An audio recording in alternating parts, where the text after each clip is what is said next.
الحمد لله رب العالمين، والصلاة والسلام على سيد المرسلين وعلى آله وأصحابه أجمعين، أما بعد، أعوذ بالله من الشيطان الرجيم، بسم الله الرحمن الرحيم، إن الله يأمر بالعدل والإحسان وإيتاء ذي القربى وينهى عن الفحشاء والمنكر والبغي يعظكم لعلكم تذكرون، صدق اللہ العظیم۔ معزز سامعین کرام اور پردہ نشین خواتین، گزشتہ مجلس کے اندر عدل کے متعلق کچھ بات آپ حضرات کے سامنے پیش کی تھی۔ آج کی اس مجلس کے اندر احسان کے متعلق کچھ بات عرض کرنی ہے۔ اللہ تبارک و تعالی حق طریقے سے کہنے کی توفیق عطا فرمائے اور ہم تمام کو صفت احسان سے متصف فرمائے۔ احسان کا معنی تو یہ ہوتا ہے اچھا کرنا، کہ انسان اپنے اخلاق کو اچھا کرے، اپنی عبادت کو اچھا کرے، اپنی معاشرت کو اچھا کرے، اپنے معاملات کو اچھا کرے۔ اسی لیے یہ صفت بہت ہی اونچی چیز ہے۔ صفت احسان اگر کسی کے اندر پیدا ہو جائے تو وہ آدمی کامیاب ہو جاتا ہے۔ آپ ذرا دیکھیں کہ آدمی ہر موقع پر اس کے ذہن کے اندر یہ استحضار آ جائے کہ میرا اللہ مجھے دیکھ رہا ہے، یہ صفت احسان ہے۔ اور حدیث جبرائیل کے اندر بھی اسی کا ذکر ہے۔ حدیث جبرائیل بڑی مشہور حدیث ہے۔ علماء نے لکھا ہے کہ جس طریقے سے قرآن کریم کا خلاصہ سورہ فاتحہ ہے، اسی طریقے سے سارے حدیثوں کا خلاصہ حدیث جبرائیل ہے۔ کیا ہے بھائی؟ حدیث جبرائیل ہے۔ جس طریقے سے سورہ فاتحہ ام القرآن ہے، قرآن کی ماں کہو، قرآن کی خلاصہ کہو، اسی طریقے سے یہ حدیث جبرائیل ام السنہ ہے۔ سمجھ میں آئی بات؟ تو خیر، حضرت جبرائیل یہ حدیث جبرائیل کے اندر یہ صفت بیان کی گئی ہے کہ ایک مرتبہ حضرت جبرائیل علیہ السلام تشریف لائے، نبی کریم صلی اللہ علیہ وسلم کی خدمت میں صحابہ بیٹھے ہوئے تھے، اور آپ نے اس وقت 4 سوال کیے تھے، مل اسلام، مل ایمان، قیامت کے بارے میں سوال کیا۔ یہ چاروں سوال ایسے تھے جو دین کا خلاصہ تھا۔ حضرت جبرائیل نے سوال کیے، میرے آقا و مولا محمد رسول اللہ صلی اللہ علیہ وسلم نے جوابات دیے، اور جوابات کے بعد جب حضرت جبرائیل چلنے لگے تو اس وقت اللہ کے محبوب صلی اللہ علیہ وسلم نے فرمایا کہ یہ حضرت جبرائیل تھے اور تمہیں اپنا دین سکھانے کے لیے آئے تھے۔ کیا سکھانے کے لیے آئے تھے؟ تمہیں اپنا دین سکھانے کے لیے آئے تھے، کیونکہ یہ 4 چیزیں یہ دین کا خلاصہ ہے۔ کیا ہے بھائی؟ دین کا خلاصہ ہے۔ تو خیر، میں عرض یہ کر رہا تھا کہ یہ حدیث جبرائیل ہے۔ دیکھیے، یہ روایت مختلف سندوں کے ساتھ کتابوں کے اندر آئی ہے۔ بخاری شریف میں حضرت ابو ہریرہ رضی اللہ تعالیٰ عنہ راوی ہے، مسلم شریف میں حضرت عمر ابن خطاب رضی اللہ تعالیٰ عنہ راوی ہے، مسلم شریف میں اسلام کا سوال پہلے ہے، مل اسلام پہلے پوچھا، اور بخاری کے اندر مل ایمان کا سوال پہلے ہے کہ ایمان کے بارے میں حضرت جبرائیل نے پہلے پوچھا ہے۔ خیر، خلاصہ ایک ہی ہے۔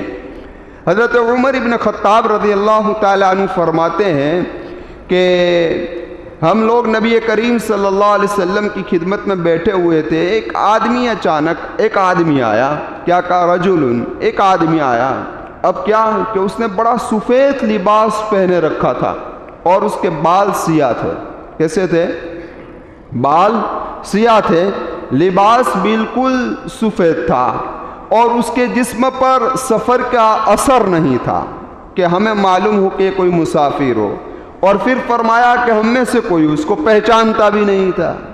وہ نبی کریم صلی اللہ علیہ وسلم کے بالکل قریب آ گیا اور اس نے اپنے گھٹنوں کو نبی کریم صلی اللہ علیہ وسلم کے گھٹنے سے ملا دیا، پھر اپنے ہاتھ کو اللہ کے محبوب صلی اللہ علیہ وسلم کے رانوں پر رکھ دیا۔ کیا کہا؟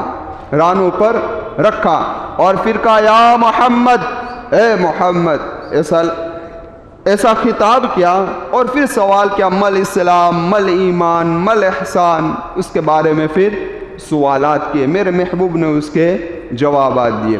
اب یہاں کچھ باتیں ہمیں سمجھنی ہے، پھر ہم آگے بڑھتے ہیں۔ پہلی بات تو مجھے اور آپ کو یہ سمجھنی ہے کہ حضرت عمر ابن خطاب نے یہ کہا کہ سفید لباس پہنا ہوا تھا، اور سفید لباس یہ پسندیدہ لباس ہے۔ کیا فرمایا؟ میرے محبوب نے بھی سفید لباس پہننے کی کیا فرمایا؟ حکم، یعنی تاکید کی ہے، آپ بھی سفید لباس پہنتے تھے۔ اور سفید لباس کے پہننے میں ایک وجہ تو یہ بھی ہے کہ وحشت دور ہو جاتی ہے۔ سمجھ میں آئی بات؟ اسی لیے میرے محبوب نے یہ بھی فرمایا کہ اپنے مردوں کو سفید لباس کے اندر دفناؤ۔ کفن کے کپڑے کیسے ہوتے ہیں بھائی؟ سفید۔ اور قبر وحشت کا گھر ہے۔ قبر کس کا گھر ہے؟ وحشت، ڈر کا گھر ہے۔ اس لیے سفید لباس سے وحشت کیا ہو جاتی ہے بھائی؟ ڈر دور ہو جاتی ہے۔ تو ایک تو سفید لباس پہنے ہوئے تھے، پھر فرمایا کہ بال سیاہ تھے۔ اس سے پتہ چلا کہ بالوں کا رکھنا سنت ہے، ٹکا کرنا سنت، بالوں کا رکھنا سنت ہے، لیکن بالوں کو اس طریقے سے رکھا جائے گا جو محمد رسول اللہ صلی اللہ علیہ وسلم نے فرمایا ہے۔ آج کے اس فیشن کے دور کے اندر یہاں سے کاٹے جائے، یہاں رکھے جائے، یہاں سے کم، یہاں سے زیادہ، اس پر تو لعنت محمد رسول اللہ صلی اللہ علیہ وسلم نے فرمائی ہے۔ سمجھ میں آئی بات؟ الگ چیز ہے حالت احرام میں آپ سر کو منڈا دو، کیونکہ میرے محبوب کا فرمان ہے۔ یہاں صرف بالوں کو منڈانا کافی نہیں، وہاں تو اصل سر کا یعنی گردن کا منڈانا تھا، وہ سر کا منڈانا تھا، لیکن یہ تو اللہ نے کرم کر دیا کہ بال منڈانے سے کام چل گیا۔ سمجھ میں آئی بات؟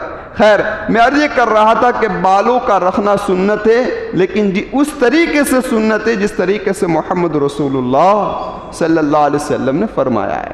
اب دیکھیے یہاں ایک بات اور سمجھنی ہے، وہ بات یہ سمجھنی ہے کہ حضرت جبرائیل سفید لباس پہن کر آئے اور صاف ستھرا لباس تھا، اور دوسرا کہ بال سیاہ تھے۔ اب اس کو غور سے سنو۔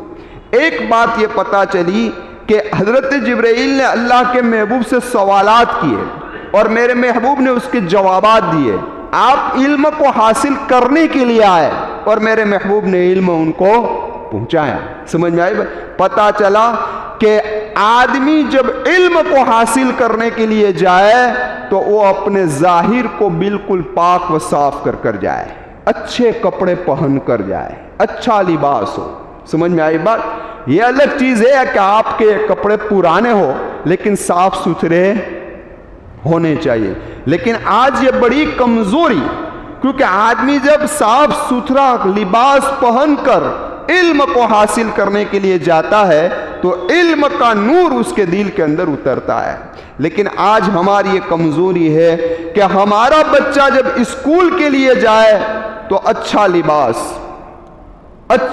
اچھے جوتے، اچھے موزے، اچھا شرٹ، اچھا پینٹ، صاف ستھرا لباس پہن کر ہمارا بچہ اسکول جا رہا ہے۔ لیکن یہی بچہ جب مدرسے کے اندر آ رہا ہے تو آپ ذرا نظر کر لیں، آپ ذرا دیکھ لیں اس بچے کے جسم پر لباس کیسا ہے۔ ارے کبھی تو ایسا ہوتا ہے کہ بچہ سبق سنانے کے لیے آتا ہے تو استاد محترم کو اپنا ناک چھپانا پڑتا ہے، اس قدر بدبو اس کے منہ کے اندر سے آ رہی ہے۔ یہ آج ہمارا حال ہے۔ تو یہ قصور ان معصوم بچوں کا تو نہیں ہے نا، یہ قصور تو والدین کا ہے، کیونکہ یہ ذمہ داری والدین کی تھی کہ جس طریقے سے وہ اسکول بالکل صاف نہلا دھولا کر، اچھے کپڑے پہنا کر، برس کرا کر یہ والدین اسکول میں بھیج رہے ہیں، تو یہ تو محمد الرسول اللہ صلی اللہ علیہ وسلم سے سینے سے آیا ہوا علم ہے. جب اس کو حاصل کرنے کے لیے جائے تو کبھی ہمیں یہ بھی فکر کرنی چاہیے کہ بیٹا تو پڑھنے کے لیے جا رہا ہے, بچی تو پڑھنے کے لیے جا رہی ہے, تو نے اپنے دانت کی صفائی کی یا نہیں کی, تو نے اچھے کپڑے پہنے یا نہیں پہنے, خوشبو لگائی یا نہیں لگائی. کریں گے فکر انشاءاللہ. تو میں عرض کر رہا تھا حدیث جبرائیل کے اندر یہ اشارہ ہے کہ علم جب حاصل کرنے کے لیے جاؤ یا کسی اللہ والے کی صحبت کے اندر جاؤ تو صاف ستھرے کپڑے پہن کر جاؤ تاکہ علم کا نور تمہیں حاصل ہو.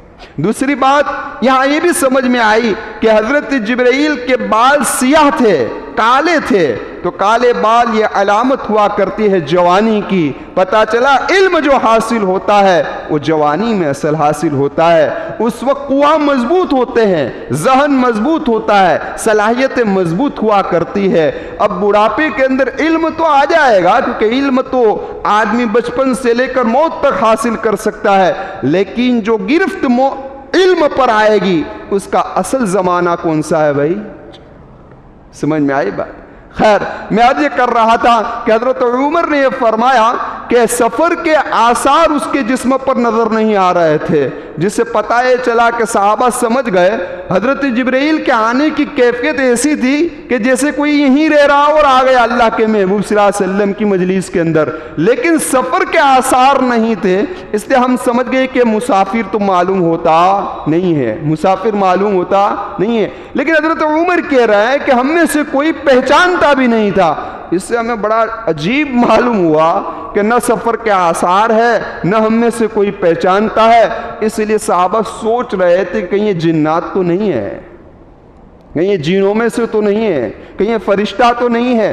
اور یہ عجیب بات ہے کہ بعض علماء تو فرماتے ہیں کہ حضرت جبرائیل جب تشریف لائے تو اللہ کے محبوب صلی اللہ علیہ وسلم اسی وقت پہچان گئے تھے, لیکن صراحت کے ساتھ روایت کے اندر ہے کہ اس مرتبہ جب حضرت جبرائیل تشریف لائے تو نبی کریم صلی اللہ علیہ وسلم بھی ابتدا میں پہچان نہیں سکے تھے کہ حضرت جبرائیل ہے. جب جانے کا وقت قریب آیا تو اس وقت پتا چلا کہ حضرت جبرائیل ہے. سمجھ میں آئی بات کہ حضرت جبرائیل ہے. نبی کریم صلی اللہ علیہ وسلم بھی بعد میں پہچانے تھے. خیر, میں عرض یہ کر رہا تھا تو یہ واقعہ کیوں پیش آیا اس کو ذرا سن لیجئے. دراصل وہ وقت ایسا تھا کہ جس وقت صحابہ کرام رضوان اللہ تعالی علیہم اجمعین نبی کریم صلی اللہ علیہ وسلم سے سوال کرنے میں بڑا احتیاط کر رہے تھے, ڈر رہے تھے. کیوں ڈر رہے تھے, کیوں احتیاط کر رہے تھے؟ کیونکہ قرآن کریم کی آیت کریمہ نازل ہوئی تھی. کیا ہوئی تھی؟ یا ایھا الذین آمنوا لا تسألوا عن اشیاء ان تبد لکم تسؤکم. اے ایمان والو, کثرت سے نبی سے سوال نہ کیا کرو. ہاں, کیونکہ اگر یہ تمہارے لیے تمہارے سوال کو پورا کر دیا جائے گا تو پھر تم خود ہی مشقت کے اندر کیا ہو جاؤ گے, پڑ جاؤ گے. اس سے زیادہ سوال مت کرو. امام ترمذی رحمۃ اللہ علیہ فرماتے ہیں کہ یہ آیت کریمہ اس وقت نازل ہوئی جب قرآن کریم نے حکم دیا وَلِلَّهِ عَلَى النَّاسِ حِجُّ الْبَيْتِ مَنِ اسْتَطَاعَ إِلَيْهِ سَبِيلًا. ان لوگوں پر حج فرض ہے جن کے پاس استطاعت ہے, فرض حج ہو چکا ہو, ان پر حج فرض ہے. تو صحابہ نے فرمایا اللہ کے محبوب صلی اللہ علیہ وسلم کیا ہر سال حج فرض ہے؟ تو میرے محبوب خاموش رہے, جواب نہیں دیا. پھر صحابہ نے پوچھا اللہ کے محبوب کیا ہر سال حج فرض ہے؟ تو اللہ کے محبوب نے فرمایا نہیں. اگر میرا محبوب کہہ دیتا ہاں تو ہر سال ہو جاتا نا. یہاں زندگی میں ایک ہے تب بھی لالے ہیں, زندگی میں ایک مرتبہ حج فرض ہے تب بھی کیا ہے, لالے ہیں. تو اس وقت یہ آیت کریمہ نازل ہوئی تھی. اسی لیے میرے محبوب نے ایک روایت میں فرمایا کہ اگلی امت جو ہلاک ہوئی ہے وہ انبیاء کرام سے زیادہ سوال کرنے کی اور مخالفت کی وجہ سے. تو صحابہ ڈرے ہوئے تھے. تو یہ واقعہ محدثین فرماتے ہیں کہ سن ہجری 10 کا واقعہ ہے, حجۃ الوداع سے کچھ پہلے. کیونکہ صحابہ یہ سمجھ رہے تھے کہ کوئی دیہاتی آئے اور سوال کرے تو اللہ کے محبوب سوال کا جواب دے تو ہم اس سے فائدہ اٹھائے. تو ایسے موقع پر حضرت جبرائیل آئے. اور عجیب بات ہے کہ حضرت جبرائیل علیہ السلام جب تشریف لائے نا، جب تشریف لاتے ہیں حضرت جبرائیل، تو کبھی اس وجہ سے یعنی کہ ایسی کیفیت کے ساتھ آتے تھے کہ صحابہ پہچان سکتے نہیں تھے کہ حضرت جبرائیل ہے. اس لیے آپ ذرا دیکھیں کہ حضرت جبرائیل نے آ کر فوراً نبی کریم صلی اللہ علیہ وسلم کے گھٹنے سے اپنا گھٹنا ملا دیا. ایک دوسرا کہ اپنے ہاتھ کو اپنی رانوں پر رکھنے کے بجائے اللہ کے محبوب کی رانوں پر رکھا. یہ کیوں کیا ہے ایسا؟ اس وجہ سے کہ اللہ کے محبوب کی توجہ ان پر خاص ہو جائے. دوسرا صحابہ بھی ان کی طرف متوجہ ہو جائے کہ اچانک یہ حرکت کس نے کی. سمجھ میں آئی بات؟ اور تیسری وجہ علماء نے بیان فرمائی کہ صحابہ پہچان نہ سکے کہ حضرت جبرائیل ہے، اپنے آپ کو چھپانے کے لیے. اسی لیے علماء فرماتے ہیں کہ حضرت جبرائیل علیہ السلام کبھی اس طریقے سے آتے تھے جیسے کوئی مہذب آدمی ہو، باادب آدمی، اور نبی کریم صلی اللہ علیہ وسلم کی خدمت میں باادب بیٹھ کر سوال کرتے تھے، یعنی وحی وغیرہ کا سلسلہ چلتا تھا. کبھی اس طریقے سے آتے تھے جیسے کہ کوئی ناواقف دیہاتی ہو، وہ دیہاتی آ کر آتے ہیں اس طریقے سے آتے تھے. کبھی وہ اس طریقے سے آتے تھے کہ اللہ کے محبوب کے دربار میں آ کر السلام علیکم کہتے تھے اور اجازت طلب کرتے تھے. اور کبھی اس طریقے سے آتے تھے کہ مجمع بیٹھا ہوا اور پھنتے پھنتے چلے آتے تھے، یعنی پتہ نہ چلے کہ یہ جبرائیل ہے. سمجھ میں آئی بات؟ کبھی آ کر اللہ کے محبوب سے یہ کہتے تھے یا رسول اللہ، اور کبھی کہتے یا محمد. کیا کہتے تھے؟ ہاں دیہاتیوں والا انداز، یا محمد، جس طریقے سے یہاں کا یا محمد. حالانکہ یا محمد کہنا قرآن نے منع کیا ہے نا، لا تجعلوا دعاء الرسول بینکم کدعاء بعضکم بعضا. تو علماء نے کہا ہے کہ جب اللہ کے محبوب کا ان کا نام لے کر پکارنا منع ہے، یا محمد کہہ کر پکارنا منع ہے، تو حضرت جبرائیل کیوں کہہ رہے تھے یا محمد؟ تو علماء نے جواب اس کا یہ دیا کہ یہ حکم جنات اور انسانوں کے لیے، فرشتوں کے لیے نہیں ہے. تو حضرت جبرائیل بھی اسی طریقے سے آ کر بیٹھ گئے. اب بیٹھنے کے بعد سوال کیا، کیونکہ وقت نہیں ہے، مجھے بات بھی ختم کرنی ہے. ایک مل ایمان، ایمان کیا ہے، مل اسلام، اسلام کیا ہے، اللہ کے محبوب صلی اللہ علیہ وسلم نے جواب دیا. لیکن آج کی اس مجلس میں مجھے کہنا ہے مل احسان کے بارے میں. کیا کہنا ہے؟ کہ مل احسان، احسان کیا ہے؟ اچھا کرنا اس کا ترجمہ ہے. تو احسان کیا ہے؟ تو کیونکہ اس سے پہلے مل اسلام کا سوال تھا، اور اسلام کے اندر آتا ہے نماز، روزہ اور زکوٰۃ. تو یہ سوال مل احسان، یہ عبادت کو ہم کس طریقے سے ادا کریں. سمجھ میں آئی بات؟ تو اللہ کے محبوب نے اس کا بھی جواب دیا. کیا؟ ان تعبد اللہ کأنک تراہ فإن لم تکن تراہ.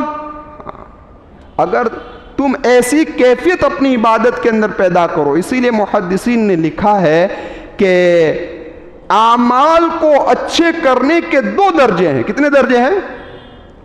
اعلیٰ درجہ تو یہ ہے کہ انسان عبادت اللہ کی اس طریقے سے کرے کہ وہ اللہ کو دیکھ رہا ہے. یہ کیفیت نماز میں پیدا ہو جائے کہ جس طریقے سے میں کہوں کہ طلبہ یاد کر رہے ہیں، مغرب کے بعد یاد کر رہے ہیں، دوپہر کو یاد کر رہے ہیں، اور وہ اپنی نگاہ سے استاذ کو دیکھ رہے ہیں کہ استاذ کھڑا ہے. اب کوئی طالب علم حرکت کرے گا، کچھ کرے گا، ڈسپلن سے پڑھتا رہے گا.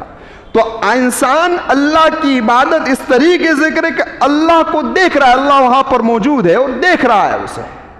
تو عبادت میں کیسی کیفیت آئے گی بھائی؟ تو یہ فَإِنَّهُ يَرَاكَ. دوسرا کلمہ، اگر عبادت میں یہ کیفیت پیدا نہیں ہوتی تو کم از کم اتنی کیفیت تو پیدا کرو کہ تم یہ تصور کرو عبادت نماز کے اندر کہ اللہ تمہیں دیکھ رہا ہے. اس کی مثال ایسی سمجھو کہ آج تو اب ہر جگہ پر سی سی ٹی وی کیمرے لگ گئے ہیں نا. تو درسگاہ کے اندر سی سی ٹی وی کیمرہ ہے. سمجھ میں آئی بات؟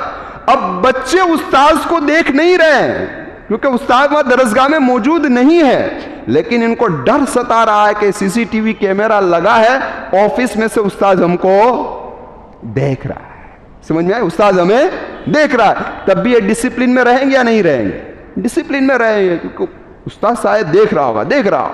تو کم از کم تمہاری عبادت ایسی تو ہونی چاہیے کہ اللہ تمہیں دیکھ رہا ہے. کیا کر رہا ہے اللہ. لیکن آج ہماری نمازوں کا حال کیا ہے؟ ہاتھ باندھے کھڑے ہیں صف میں، سب اپنے اپنے خیالوں میں ہے نا. ہاتھ باندھے کھڑے ہیں صف میں، سب اپنے اپنے خیال میں ہے. امام مسجد سے کوئی پوچھے نماز کس کو پڑھا رہا ہے؟ آج ہمارا حال یہ ہے کہ ہم نماز میں کہاں کھوئے ہوئے ہیں. امام صاحب کہیں سمیع اللہ لمن، تو ہم بھی چلو اللہ اکبر تو گئے، اللہ اکبر تو گئے، نہ جانے کیا کب ہوا، کچھ نہیں. تو یہ عبادت کے اندر احسان ہے. لیکن محدثین نے عجیب بات بیان فرمائی، کہا کہ اس حدیث کا تعلق صرف نماز سے نہیں ہے، صرف نماز سے نہیں ہے. اس حدیث کا تعلق انسان کی زندگی کے ہر شعبے سے ہے، ہر شعبے سے. معاملات کے وقت، معاشرت کے وقت اگر تم اپنی زندگی اپنی بیوی کے ساتھ گزار رہے ہو، اپنے بچوں کے ساتھ گزار رہے ہو، تو تمہارا اور اپنی بیوی اور بچوں کے ساتھ کیا تعلق ہے، اس وقت بھی تمہارے اندر صفت احسان ہونی چاہیے کہ اللہ مجھے دیکھ رہا ہے. کہیں میں اپنی بیوی پر ظلم تو نہیں کر رہا ہوں، کہیں میں اپنے بچوں پر ظلم تو نہیں کر رہا ہوں. ہاں اسی طریقے سے معاملات کے موقع پر، معاشرت کے موقع پر، پڑوسیوں کے حقوق کے بارے میں آپ اپنی پڑوسیوں کے ساتھ جو تعلق کر رہے ہیں تو تمہارے دل کے اندر یہ کیفیت ہونی چاہیے صفت احسان کی کہ اللہ مجھے دیکھ رہا ہے، میں اپنے پڑوسیوں پر ظلم تو نہیں کر رہا ہوں. اپنے ماتحتوں، اپنے غلاموں، غریبوں، جانوروں، انسان، ہر ایک کے ساتھ جب انسان معاملہ کر رہا ہو اس وقت اس کے ذہن کے اندر یہ بات ہونی چاہیے کہ میرا اللہ مجھے. جب یہ صفت پیدا ہو جائے تب انسان کیا ہو جاتا ہے بھائی؟ کامیاب ہوتا ہے. اگر نماز بھی ایسی ہو گئی لیکن معاملات صحیح نہیں، معاشرت صحیح نہیں، بیوی بچوں سے، ماتحتوں سے، پڑوسیوں سے، غریبوں سے، جانوروں کے ساتھ اس کا تعلق صحیح نہیں، تو اس کو صفت احسان حاصل ابھی ہوئی نہیں. اسی لیے ڈاکٹر عبدالحی صاحب رحمۃ اللہ علیہ کے پاس ایک شخص آیا اور کہنے لگا حضرت مجھے صفت احسان حاصل ہو گئی، اب میں نماز پڑھتا ہوں میرے سامنے اللہ. کون ہے؟ اللہ، کہ میرا اللہ مجھے دیکھ رہا ہے، بس اس کیفیت کے ساتھ نماز ہو رہی ہے. ڈاکٹر عبدالحی صاحب رحمۃ اللہ علیہ نے فرمایا مبارک ہو تجھے ایسی نماز نصیب ہو گئی، لیکن ذرا مجھے بتا کہ جب تو گھر کے اندر ہوتا ہے اور اپنی بیوی اور بچوں کے ساتھ جب تیرے معاملات ہوتے ہیں، کیا اس وقت تیرا تصور یہ ہوتا ہے کہ میرا اللہ مجھے دیکھ رہا ہے؟ تو اس نے کہا کہ حضرت اس میں تو صرف عبادت کا تذکرہ ہے. کس کا تذکرہ ہے؟ اس حدیث میں تو صرف عبادت کا تذکرہ. آج انت عبد اللہ، کہ اللہ کی عبادت اس طریقے سے کرو کہ تم اسے دیکھ رہے ہو یا وہ آپ کو دیکھ رہا ہے. حضرت نے فرمایا صرف یہاں تک نہیں ہے، ہاں زندگی کے ہر شعبے سے اس کا تعلق ہے. اب بتاؤ کہ جس آدمی کے اندر زندگی کے ہر شعبے میں یہ چیز پائی جائے گی وہ چیز آدمی کیسا ہو جائے گا؟ کوئی غلط کام نہ اپنی بیوی پر ظلم کرے گا، نہ اپنے والدین پر کرے گا، نہ پڑوسیوں پر کرے گا، نہ دشمنوں کے ساتھ کرے گا، نہ دوستوں کے ساتھ کرے گا، کسی کے ساتھ کرے گا. اسی لیے حضرت عمر ابن عبدالعزیز نے اس آیت رحمت اللہ علیہ نے اس آیت کو کہاں رکھا بھائی؟ خطبے میں، تاکہ لوگوں کے سامنے آئے ان اللہ یأمر بالعدل والاحسان. جب احسان آئے تو چوک جائے کہ میرا معاملہ کیا ہے. سمجھ میں آئی بات؟ میرا معاملہ کیا ہے؟ تو الگرد ڈاکٹر صاحب نے تو اس کی اصلاح کر دی. اب ذرا دیکھو کہ میں نے یہ کہا تھا کہ احسان کی دو قسم ہے. ایک قسم تو یہ ہے کہ ہم اپنے اخلاق، اپنے معاملات، اپنی معاشرت، اپنے آپ کو درست کرے، اور احسان کی دوسری قسم یہ ہے کہ انسان دوسرے کے ساتھ ہمدردی کے طور پر پیش آئے، اچھے اخلاق سے پیش آئے، سخاوت کرے. یہ بھی کیا ہے بھائی؟ احسان. اس لیے دیکھیے کہ اگر ان دونوں قسموں پر آدمی عمل کرنے والا بنے گا تو اللہ نے ان محسنین کو انعام بھی بہت اونچا دیا ہے. قرآن کریم کیا کہہ رہا ہے؟ ان اللہ یحب المحسنین، اللہ احسان کرنے والے کو پسند کرتا ہے. کہیں کہہ رہا ہے ان اللہ لمع المحسنین، اللہ احسان کرنے والوں کے ساتھ ہے. کہیں اللہ کہہ رہا ہے کہ سنزید المحسنین، ہم محسنین کو زیادہ دیں گے. اب زیادہ دینے کی میں کوئی وضاحت نہیں کی، پتا چلا کہ اللہ تبارک و تعالیٰ کوئی ایسی چیز خاص دے گا جو کسی اور کو دے گا نہیں. کہیں اللہ کہہ رہا ہے کہ ہم محسنین کو ایسے ہی صلہ دیا کرتے ہیں، لیکن یہ ساری چیزیں کب ملے گی؟ جب یہ احسان کی دونوں صفتوں پر انسان قائم ہو جائے. اب ذرا آپ دیکھیں حضرت مولانا شفیع صاحب رحمۃ اللہ علیہ نے عجیب بات بیان فرمائی کہ ذرا دیکھو، ایک ہے عدل، پہلے حکم عدل کا دیا، پھر حکم کس کا دیا؟ احسان کا دیا. عدل کس کو کہتے ہیں؟ تو کہ بھئی تم اپنا حق پورا لو اور دوسرے کو بھی اس کو پورا حق دے دو، تو یہ تو عدل ہے. یہ کیا ہے؟ عدل ہے. لیکن احسان کیا ہے؟ کہ دوسرے کو اس کے حق سے زیادہ دے دو اور اپنا حق کم لے لو. اپنا حق کیا لے لو؟ کم. تو یہ کیا ہے بھائی؟ احسان. کسی نے آپ کو زبان اور ہاتھ سے تکلیف پہنچائی تو جتنی تکلیف اس نے پہنچائی ہے اتنی تکلیف آپ اس کو پہنچاؤ، یہ عدل ہے. لیکن احسان یہ ہے کہ اس کو معاف کر دو، اس کے ساتھ اچھا سلوک کرو. یہ کیا ہے؟ احسان ہے. تو فرمایا کہ عدل تو واجب اور فرض ہے اور احسان نفل اور تبرع ہے. کیا ہے؟ جس طریقے سے عدل ایک بنیاد ہے، اساس ہے، اس طریقے سے احسان ایک جمال ہے اور کمال ہے. عدل کے ذریعے سے معاشرتی زندگی کے اندر اور انسان کی زندگی کے اندر خراب یا ناگواریوں سے بچاتا ہے عدل. تو اسی طریقے سے احسان خوبیوں کو پیدا کرتا ہے. کس کو پیدا کرتا ہے؟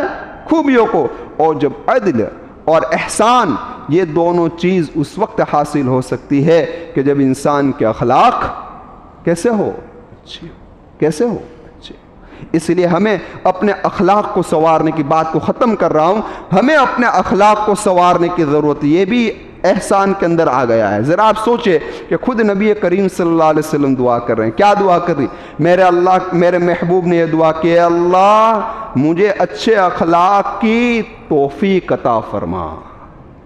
کیا کہا؟ ہاں، اچھے اخلاق کی توفیق عطا فرما.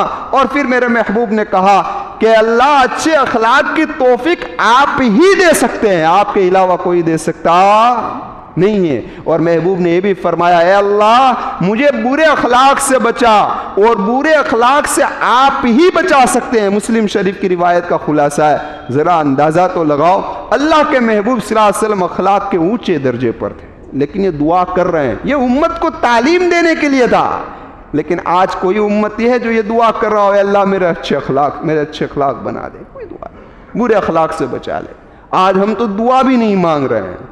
اپنے اخلاق کو سنوارنا اور برے اخلاق کو نکالنا یہ تو دور کی بات، لیکن کبھی ہم دعا بھی نہیں کر رہے ہیں. ہاں، اسی لیے ایک شخص نبی کریم صلی اللہ علیہ وسلم کی خدمت میں آیا اور عرض کرنے لگا، اللہ کے محبوب صلی اللہ علیہ وسلم مجھے یہ بات پسند ہے کہ لوگ میری تعریف کریں. لوگ میری تعریف کریں، یعنی میرے اچھے اخلاق کی وجہ سے تعریف کریں. تو میرے محبوب نے فرمایا، وما یمنعک ان تعیش حمیدا وتموت فقیدا. کس بات نے تجھے روکا کہ بھئی تیری تعریف نہ کی جائے؟ یعنی آدمی کو ایسا ہی بننا چاہیے، ایسے ہی اخلاق ہونے چاہیے کہ لوگ اس کی تعریف کریں. وتموت فقیدا. اور جب اس دنیا سے اس کا جنازہ اڑ جائے اور قبر کے حوالے ہو جائے تو لوگ اس کو یاد کر کر رونے لگے. یہ کب ہوتا ہے؟ ہاں، اس لیے زید بن اسلم رحمت اللہ علیہ کے بعد کسی آدمی نے سوال کیا اور کہا کہ حضرت مجھے یہ جب میں کوئی اچھا کام کرتا لیتا ہوں، یعنی جب میں اچھا کام کرتا ہوں صرف اللہ کی رضا کے لیے کرتا ہوں، لیکن اس کے بعد لوگ اس کام کی تعریف کرتے ہیں جس کی وجہ سے میرا دل خوش ہو جاتا ہے، تو کیا میرا عمل ضائع تو نہیں ہو جائے گا؟ تو کہا بالکل نہیں. کون یہ پسند کرے گا کہ وہ اچھا کام اللہ کے لیے کرے، کسی اور کے لیے نہ کرے، اور پھر اس کی برائیاں ہوں؟ یہ تو کوئی پسند نہیں کرتا. ارے بھائی، کچھ حضرت ابراہیم علیہ السلام نے بھی تو دعا مانگی، وَجَعَلْ لِي لِسَانَ صِدْقٍ فِي الْآخِرِينَ. حضرت ابراہیم دعا مانگ رہے ہیں، اے اللہ اگلی امتوں کے اندر میرا ذکر خیر ہونے لگے. تو ہو رہا ہے یا نہیں ہو رہا ہے؟ لیکن اگلی امتوں میں ذکر خیر کب ہوگا بھائی؟ آپ کو مرنے کے بعد لوگ کب یاد کریں گے؟ جب آپ کی زندگی ایسی گزری ہوگی کہ آپ کے اخلاق اچھے ہو. کیسے ہو؟ آپ نے لوگوں کے ساتھ اچھا برتاؤ کیا ہوگا، تب لوگ آپ کو یاد کریں گے. ہے نا بھائی. اسی لیے امام اسماعیل رحمۃ اللہ علیہ فرماتے ہیں میرے دادا جان کے وفات کا وقت قریب آ گیا تو اپنے بیٹوں کو جمع کیا اور جمع کر ایک نصیحت کی، اے میرے بیٹو، دنیا میں اس طریقے سے زندگی گزارو کہ لوگ تمہارے قریب رہے، تمہارے اخلاق کی وجہ سے تم سے دور بھاگے نہیں، اور تم جب اس دنیا سے چلے جاؤ تو لوگ تمہیں یاد کیا کریں. اللہ تبارک و تعالی میرے بھی اخلاق سنوار دے، آپ لوگوں کے بھی اخلاق سنوار دے. تو صفت احسان جب پیدا ہوگی تو انشاءاللہ عبادت کی کیفیت بھی بدل جائے گی، اور کیا ہوگا بھائی، ہر معاملہ ہمارا درست ہونے لگے گا. اس لیے آپ اس بات کو یاد رکھیں کہ ہم جو بھی معاملات کریں، معاشرت کریں، لین دین کریں، اپنی بیوی، اپنے بچوں کے ساتھ، اپنے والدین کے ساتھ، تو دل کے اندر یہ استحضار ہونا چاہیے کہ میرا اللہ مجھے، اللہ یہ صفت مجھے بھی نصیب فرمائے اور ہم تمام کو نصیب فرمائے. خیر، وآخر دعوانا الحمدللہ رب العالمین.